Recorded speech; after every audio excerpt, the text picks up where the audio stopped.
오늘은 주님 닮기라는 제목으로 말씀을 나누고자 합니다. 미국의 소설가 너세니얼 호손, 이 사람이 이제 주홍 글씨 이거 쓴 사람인데, 이 너세니얼 호손이 쓴 큰 바위 얼굴이라는 소설 여러분 아실 겁니다. 이 원제가 그레이트 스톤 페이스이고 내용상으로도 큰 바위 얼굴보다는 위대한 바위 얼굴이 더 적절하지만, 이게 우리에게는 번역될 때 큰 바위 얼굴이로 번역되었고 그렇게 더 잘 알려져 있는 그런 소설입니다. 큰 바위 얼굴, 그 책의 줄거리는 이렇습니다.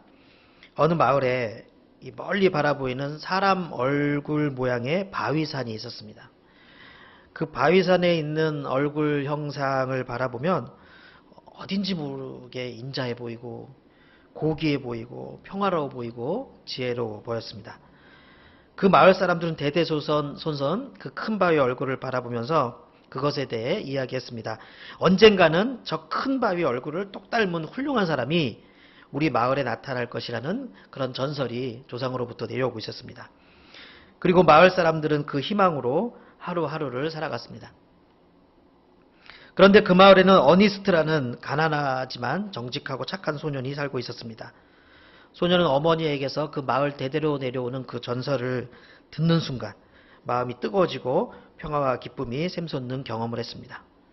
그래서 늘 그 큰 바위를 바라보면서 언젠가 저 큰 바위 얼굴을 한 사람이, 닮은 사람이 우리 마을에 나타날 거야 라는 희망을 마음에 품곤 했습니다. 언제 나타날까? 또 그 사람은 누구일까? 어니스트는 가난했기 때문에 학교도 제대로 다니지 못했어요. 하지만 날마다 그 큰 바위 얼굴을 바라보면서 희망을 가지고 열심히 일하고 또 스스로 공부했습니다. 여러 해가 지났습니다. 여러 해가 지난 어느 날에 드디어 큰 바위 얼굴을 닮은 사람이 나타났다는 소식을 듣게 됩니다. 어떤 사람이 외지에 나가서 돈을 많이 벌어서 돌아왔다는 거예요. 많은 사람들이 그 사람을 보기 위해 나갔습니다. 하지만 그 사람이 돈은 많을지언정 큰 바위 얼굴과는 너무도 다르다는 사실을 발견하고 마을 사람들은 실망을 합니다. 어니스트도 섭섭했지만 다시 기다릴 수밖에 없었습니다. 그래도 큰 바위 얼굴을 바라볼 때면 슬펐던 마음도 좋아지고 우울했던 마음도 기뻐지는, 여전히 마음에 그렇게 평화와 기쁨이 넘치고 행복한 경험을 할 수 있었습니다. 그리고 또 몇 해가 지났습니다. 이번에는 틀림없이 예언의 인물이 돌아온 것 같다는 소문이 돌았습니다. 그는 유명한 장군이었습니다. 마을 사람들이 그 장군을 보았습니다. 그런데 그 장군에게서 강한 의지는 보였지만 고상하고 인자한 모습은 조금도 찾아볼 수가 없었습니다. 마을 사람들은 또 실망했어요. 몇 해가 또 지났습니다. 이번에는 예언의 인물로 위대한 정치가가 나타났다는 소문이 들렸습니다. 그 정치가는 말도 잘하고 사람을 강력하게 이끄는 어떤 힘이 있었습니다. 하지만 역시나 고상한 인품과 지혜와 이런 것과는 거리가 먼, 그래서 예언의 인물과는 많이 다른 모습으로 사람들에게 실망을 또 끼쳤습니다. 이제 그렇게 세월이 흘러서 어니스트는 어느덧 중년이 지나고 노년이 되었어요. 그는 평생을 큰 바위 얼굴을 바라보면서 열심히 일하고 성실하게 살았습니다. 또 큰 바위 얼굴을 바라보면서 깊은 사색에 잠기곤 했습니다. 그러면서 또 시간 날 때마다 마을 사람들을 위한 봉사의 삶도 열심히 살았습니다. 어니스트의 성실하고 순수하고 평안스러운 얼굴에는 지혜와 기쁨이 담겨 있었습니다. 큰 바위 얼굴이 바로 어니스트의 스승이었고 어니스트 그 마음속의 평화의 원천이 되었던 거예요. 저렇게 할아버지가 됐고 어느 날 저녁이었어요.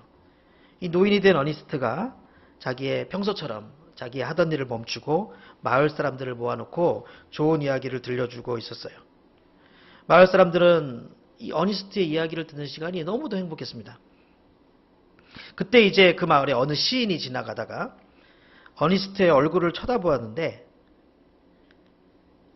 저녁 노을에 비친 그 어니스트의 얼굴에서 위대하고 고귀한 빛이 넘치는 것을 볼 수 있었습니다. 어니스트의 얼굴이 바로 큰 바위 얼굴과 똑같았어요. 그 사실을 발견하고 시인은 너무 놀라서 사람들에게 외쳤습니다. 여러분, 저 어니스트의 얼굴을 보십시오. 저 어니스트야말로 큰 바의 얼굴과 똑같습니다. 예언의 인물은 바로 저 어니스트입니다. 마을 사람들도 깜짝 놀랐어요. 그러고 보니까 어니스트의 얼굴이 정말 큰 바의 얼굴과 꼭 같았습니다. 어니스트 자신도 자신의 얼굴이 큰 바의 얼굴과 닮았다는 사실을 전혀 몰랐어요. 그러니까 이 어니스트는 평생 어렸을 때부터 그 큰 바의 얼굴을 바라보면서 나도 저 큰 바의 얼굴을 닮았으면 좋겠다. 나도 저런 인격과 저런 고매한 모습의 사람이 되고 싶다. 이렇게 생각하면서 살았는데 자신도 모르게 그 위대한 얼굴의 소유자가 된 것입니다. 이 내용이 큰 바의 얼굴의 스토리입니다. 이 스토리는 비록 소설이지만 저는 우리에게 주는 중요한 메시지가 있다고 생각을 합니다. 우리도 마찬가지라는 것이지요. 어떤 것을 늘 바라보면 그것을 닮아갑니다. 무엇을 바라보느냐에 따라 나의 모습이 결정되는 거예요. 그러니까 사람은 날마다 자신의 얼굴을 조각하면서 살아간다고도 할 수 있습니다. 자신의 얼굴이 조각되고 자신의 인상이 만들어지는 것은 내가 무엇을 많이 바라보며 사느냐에 따라 결정된다는 것이죠. 어떤 것을 바라보면요, 그것을 추구하게 돼요. 돈을 바라보면 욕심의 얼굴이 돼요. 세상 영광 바라보면 권세욕으로 가득 찬 얼굴이 돼요. 쾌락을 바라보면 정욕으로 가득 찬 얼굴이 된다는 것입니다. 어두운 얼굴이 돼요. 악한 영이 주관하는 것들을 바라보니까 악한 영을 닮게 되는 거예요. 하지만 우리 크리스천은 누구를 닮아야 될까요? 예수 그리스도를 닮아야 돼요. 우리 크리스천은 예수를 닮아가는 사람입니다. 우리 예수님을 닮아야 돼요. 그럼 뭐 누굴 바라봐야 되겠어요? 예수님을 닮으려면 예수님을 바라봐야 되죠. 그래서 오늘 본문에 나오잖아요. 믿음의 주요 또 온전하게 하시는 이인 예수를 바라보자. 이렇게 말해요. 예수님을 바라봐야 합니다. 그렇게 예수님을 바라보면 어떻게 될까요? 모세처럼 돼요. 모세가 어떻게 됐죠? 하나님 앞에 나갔다가 돌아올 때 그의 얼굴에 뭐가 빛났다고? 광채가 빛났다고 하잖아요. 그래서 출애굽기 34장 29절 보면 모세가 그 증거의 두 판을 모세의 손에 들고 시내산에서 내려오니 그 산에서 내려올 때 모세는 자기가 여호와 말하였으므로 말미암아 얼굴 피부에 광채가 나나 깨닫지 못하였더라. 요즘 뭐 LED 가면 그런 거 있는데 다 필요 없어요. 하나님 앞에 갔다 오면 얼굴에서 광채가 나요. 그의 피부에 광채가 나나 본인은 깨닫지 못했다. 이처럼 우리가 주님을 바라보면 어떻게 된다고요? 우리 얼굴이 빛나는 얼굴이 된다는 것이에요. 저는 우리 보듬교회, 우리 보듬이들 여러분 모두가 빛나는 얼굴이 됐으면 좋겠어요. 그냥 뭐 화장 잘해갖고 빛나는 얼굴이 아니고, 잘 꾸며서 빛나는 얼굴이 아니고, 예수님 닮아서 자기도 모르게 자기가 어떻게 한 것도 없지만 그 얼굴에서 빛나는 그런 모든 사람들이 되시길 바랍니다. 제가 얼마 전에 어느 예배의 자리에 아주 아까 말씀드린 것처럼 쾌락을 추구하고 삶이 안 좋아. 늘 삶이 나쁜 짓만 하는, 뭔가 쾌락과 오락을 즐기고 이렇게 복잡하게 사는 사람이 예배 자리에 참석한 적이 있었어요. 다른 데서.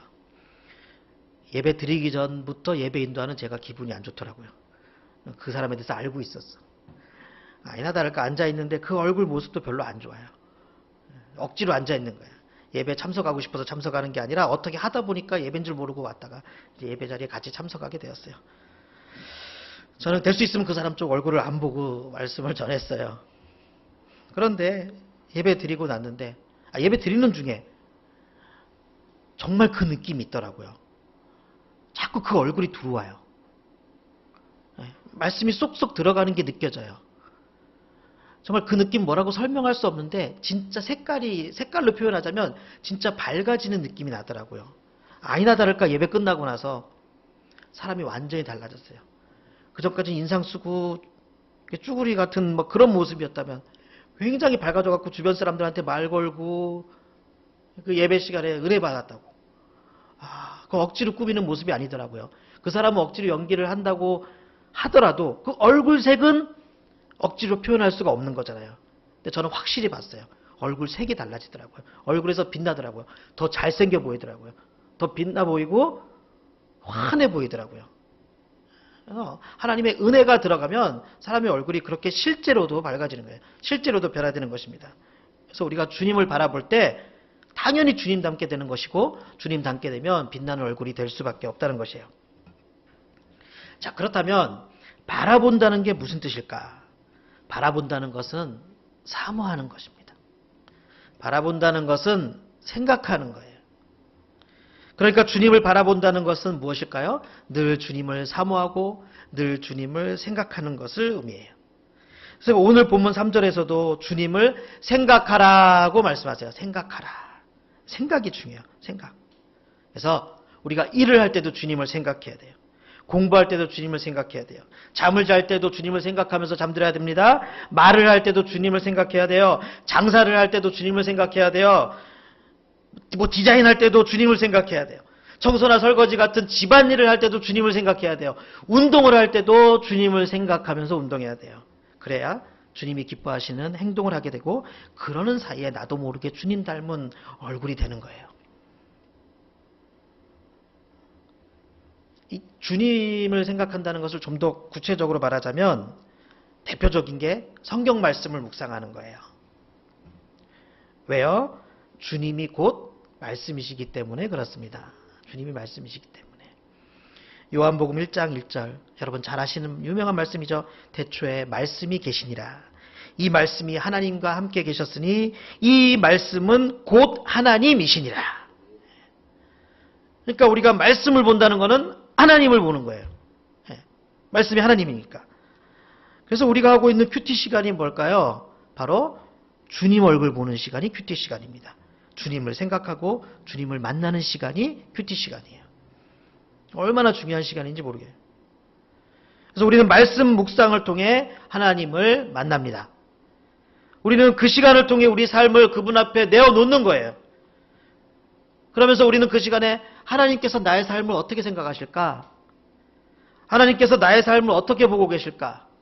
그런 질문들을 하면서 우리는 심각하게 자기 자신을 돌아보는 겁니다. 우리가 보통 이 하나님과의 만난다, 하나님과의 만남 이렇게 얘기할 때 좀 사람들이 그런 이미지가 있어요. 하나님과의 만남이라고 하니까 무슨 빅 이벤트가 있어야 되는 것으로 생각해요. 하나님과의 만나는 놀라운 사건. 누가 듣더라도 내 기억에 생생하게 남아있는 충격적인 그런 어떤 현상들. 그런 게 있어야 하나님과 만날 수 있다고 생각을 해요. 그런데 그렇게 꼭 빅 이벤트를 통해서만 하나님을 만날 수 있는 것이 아닙니다. 많은 사람들이 그렇게 얘기하잖아요. 뭐 환상을 보았다, 뭐 대굴대굴 굴렀다, 뭐 기도하다가 소나무를 뽑았다, 몸이 막 불에 타는 것처럼 뜨거웠다, 기적이 일어났다, 그때 막 어디서 큰 엄청난 소리가 들려왔다, 진동이 왔다, 뭐 이런 식으로 간증하잖아요.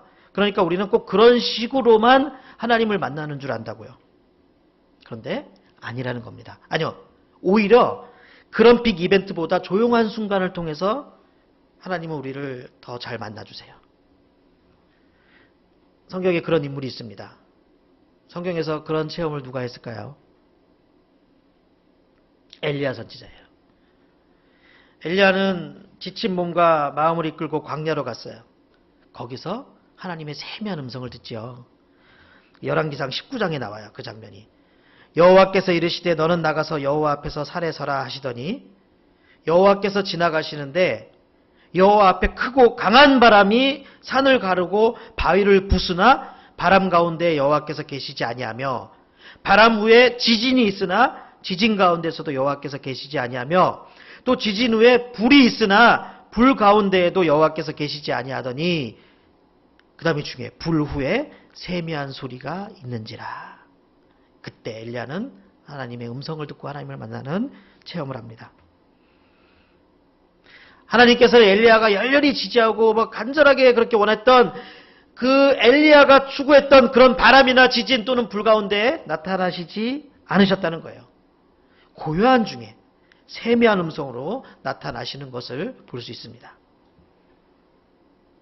자, 엘리야의 이런 시간, 엘리야가 하나님을 만난 이런 시간, 그렇다면 우리에게 그런 자리가 뭐가 있겠어요?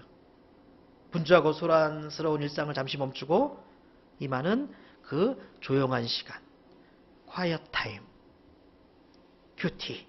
큐티의 자리 아니겠습니까? 우리는요, 큐티를 통해 주님을 만나요. 그러니까 큐티의 의의는 주님 뜻을 정확하게 발견하는 데 있지 않아요. 큐티의 의미는 내가 주님 뜻을 정확히 알아야 된다. 오늘도 물론 그러면 좋죠. 내가 주님의 뜻을 정확히 알고 그냥 내가 궁금했던 것들, 기도하는 것들에 대해서 큐티를 통해서 바로 응답받고, 근데 거기에만 큐티의 의의가 있는 게 아니에요. 우리는 막 큐티 시간을 통해서 늘 그렇게 하나님 말씀을 바로바로 깨닫고 내게 지시하시는 말씀을 명확하게 깨닫습니까? 그렇지 않죠. 우리는 큐티를 통해 어두움 속을 더듬고 또 가끔 실수를 범하기도 하고 그렇게 하는 거예요. 또 우리는 큐티 시간을 통해서 우리 질문에 침묵하시는 그 주님을 오랫동안 기다리기도 해요. 답답함과 어려움도 있어요. 하지만 그럼에도 불구하고 버티는 겁니다. 그 버티는 게 중요해요. 왜요? 발견하는 것보다 구하고 찾는 게 더 중요하기 때문에 그래요. 그렇게 더듬고 기다리고 궁금해하고 그렇게 찾는 그 과정, 그게 큐티의 의의예요. 그 시간이 중요한 거예요. 왜 그럴까요? 큐티는요, 주님 앞에 나를 노출시키는 거예요. 주님과의 만남에 더 의미가 있는 거예요. 그래서 큐티의 의의는 정답을 찾는 데 있는 게 아니라 그것을 찾는 데 있어요. 그게 더 중요해요. 그 자체가 하나님 앞에 나를 노출시키는 거예요. 하나님 앞에 나를 드러내는 거예요. 그게 만남이에요. 그러므로 큐티는 누가 뭐라고 하더라도 주님을 바라보는 시간입니다. 그것이 중요한 거예요. 미국 내셔널 커뮤니티 교회 마크 베티스 목사님 이런 말을 하셨더라고요. 말씀 묵상의 목적은 단지 우리가 성경을 완독하는 것이 아니고 성경이 우리를 완성하는 것이다. 말씀 묵상의 목적은 단지 우리가 성경을 완독하는 데 있지 않고 성경이 우리를 완성하는 것이다. 정확한 말이라고 생각합니다. 말씀 앞에 나를 노출시키고 주님을 바라볼 때 주도적으로 일하시는 분은 우리 주님이세요.